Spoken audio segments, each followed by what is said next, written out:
नमस्कार, आज आपण मँगो आईस्क्रीम बनवणार आहोत। तर याच्यासाठी मी इकडे 2 कप दूध घेतलं आहे आणि हे फुल फॅट मिल्क आहे। तर हे चांगलं आपल्याला उकळून घ्यायचं आहे।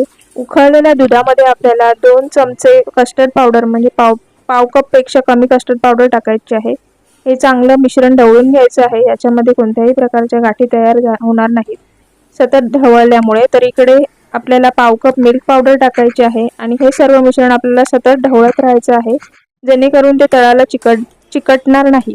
तर हे आपलं मिश्रण पूर्ण थिक झालं आहे। हे मिश्रण आपल्याला थंड करून घ्यायचं आहे। थंड झालेलं मिश्रण आता मी मिक्सर जारमध्ये काढून घेत आहे। काढल्यावरती आपण याची एक बारीक पेस्ट तयार करून घेणार आहोत।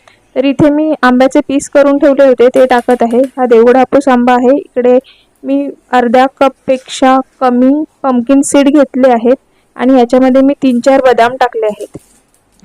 फ्लेवरसाठी आपण याच्यामध्ये वेलची टाकत आहोत। ही ऑप्शनल आहे। याच्यामध्ये मी कोणताही फूड कलर घातलेला नाही, पूर्णपणे नैसर्गिक आहे, नैसर्गिक रंग आला आहे।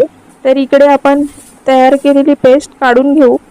इथे डब्यामध्ये काढल्यावरती 2-3 वेळा चांगला डॅब करून घेऊ आणि फॉइल पेपरने बंद करून घेऊ। फॉइल पेपर लावल्यामुळे याच्यामध्ये कोणत्याही प्रकारचा आईस तयार होणार नाही। अशा पद्धतीने फॉइल पेपर लावायचा आणि 7-8 तास हे बंद करून फ्रीजरमध्ये ठेवायचं। आता हे 6 तासानंतर मी काढत आहे। मी 6 तास ठेवलं होतं आणि 6 तासात आपलं आईस्क्रीम तयार झालं आहे। अगदी नैसर्गिक कलर आला आहे। याच्यामध्ये कोणत्याही प्रकारचा फूड कलरचा वापर केलेला नाही आणि चवीलाही अतिशय सुंदर लागत आहे। मार्केट सारखं याला स्ट्रक्चर आलं आहे। तुम्हाला जर ही रेसिपी आवडली तर नक्की लाईक करा, शेअर करा, सबस्क्राईब करा। भेटूया अशाच एका नवीन रेसिपी सोबत। धन्यवाद।